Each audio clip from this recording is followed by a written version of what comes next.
Guru Brahma, Guru Vishnu, Guru Devo Maheshwara, Guru Sakshat Parabrahma, Tasmai Shri Guruve Namaha. Om Bhavatapa Pranashinne Ananda Ghanamurte, Jnana Bhakti Pradayinne Matastubhyam Namo Namaha.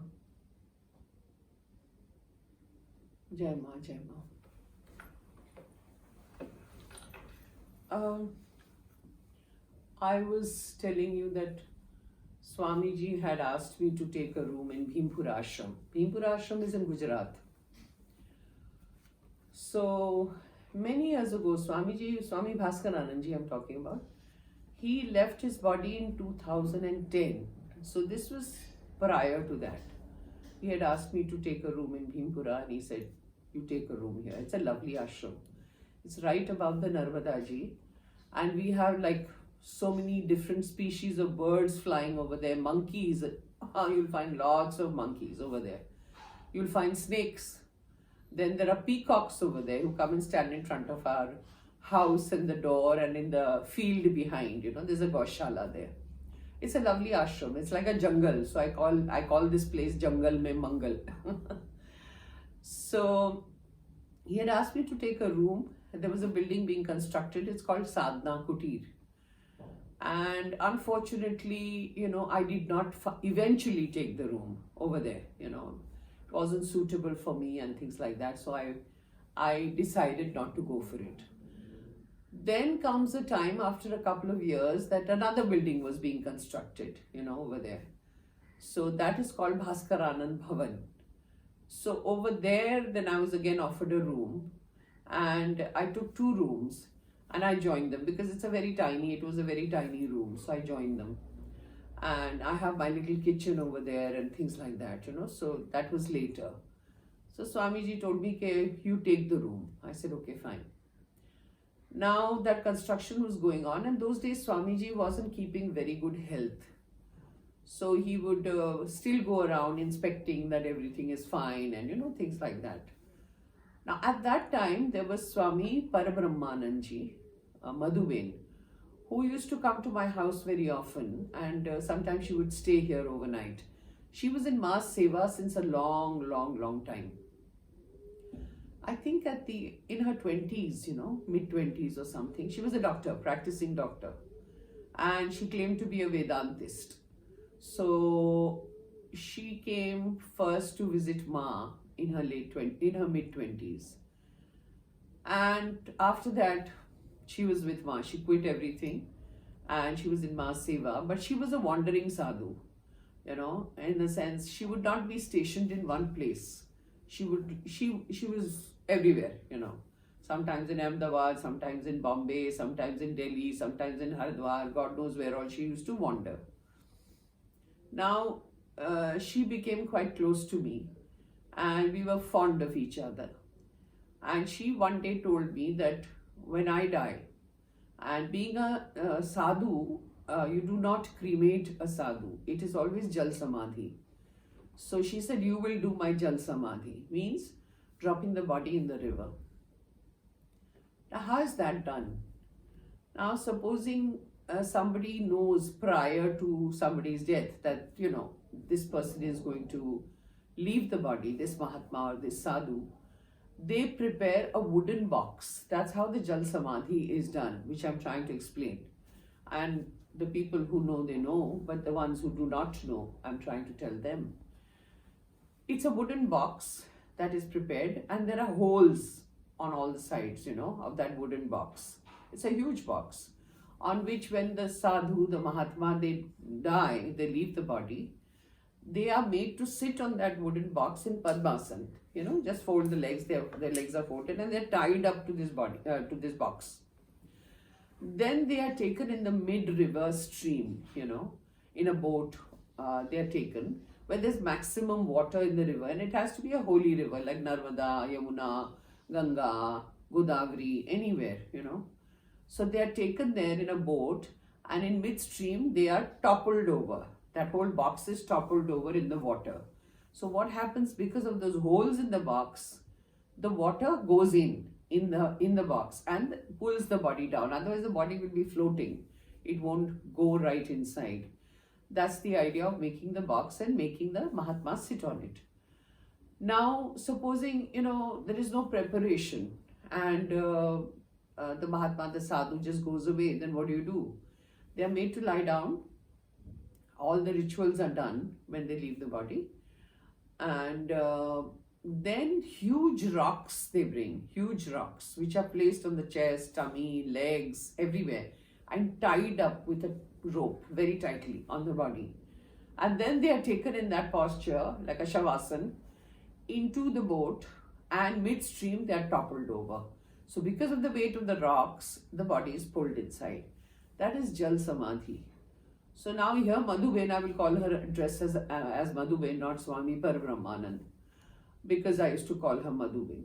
So Madhuben comes to my house one day and says, when I die, you will do my Jal Samadhi. I said, are you crazy? I know nothing about Jal Samadhi and I'm a brahmachari, you are a sadhu.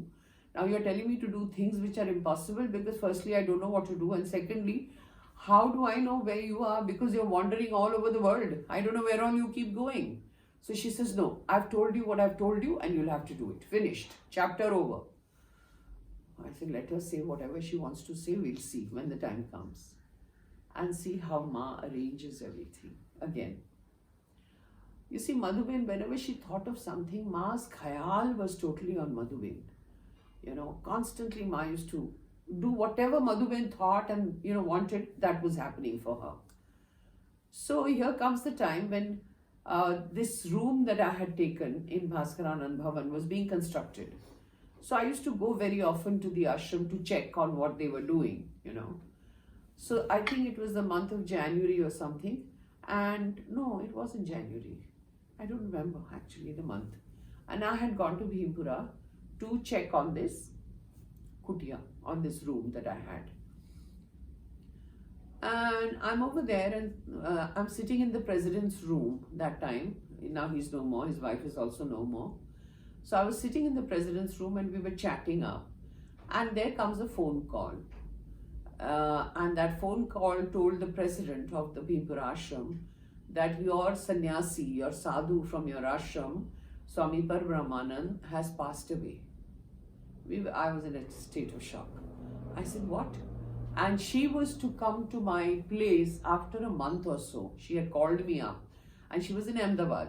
And she had called me up from there saying that I'll be there after a month and I'll stay with you. I said, okay, fine. And here I get the news that she's gone. So they said the body is in some city hospital or something in Ahmedabad. She had a massive heart attack and she's gone. So we inquired what really happened. It seems she was about to board a flight and she got this queasy feeling in herself and she vomited or something. And quickly they called for an ambulance and took her to the hospital. Now there was nobody around her. She was alone. So they didn't know who her relatives were or where was anybody, So probably they got her ID card from her bag and whatever. They rushed her to the hospital, admitted her. And then they contacted her, brothers and all who lived in Bombay. And I think somebody was in Ahmedabad or something, I'm not sure. So they landed up over there. And by the time they reached and everything, she was stable. So they said, we'll make home food and bring you a tiffin. So they went and brought the tiffin and all that and gave her the food. She ate the food and they said they had some work somewhere and both the brothers left. Her cousin brothers. And they left. Now, when they left, she had just finished her meal and she was quite okay and happy, chirpy, talking, everything. She was, I think, 82 age-wise. I think she was 82 or something, yeah. And after the meal, again, she got a massive heart attack and that was the end of it. So the brothers were not there. So the doctors didn't know whom to contact. And that's why they contacted the Bhimpura president.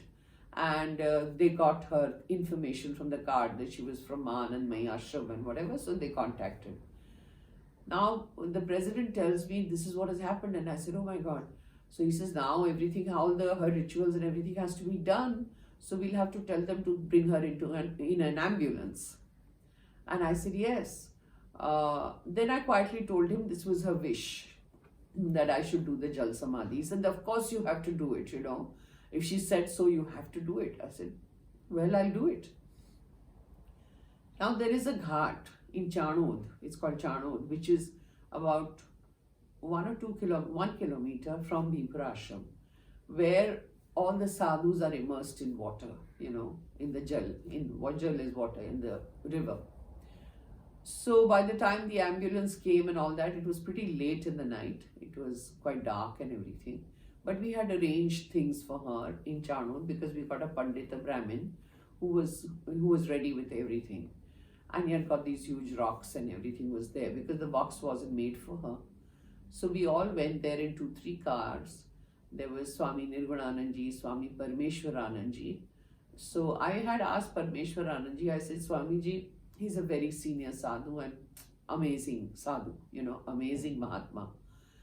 So I went and asked him that, Swamiji, this was her wish, what do you think I should do? He said, of course, this was a lady's body, Mataji ka sharir hai, to Mataji hi karegi. That means it was a lady sadhu, and obviously a lady sadhu, lady has to do it. I wasn't a sadhu then. I said, okay. I said, but I really don't know what to do. So he said, no, we are all there. Don't worry. We'll all help you and guide you. I said, okay. So we went there to Chanod, and this was my first experience of giving Jal Samadhi to a Mahatma, to a sadhu. It was mad, strange things, really.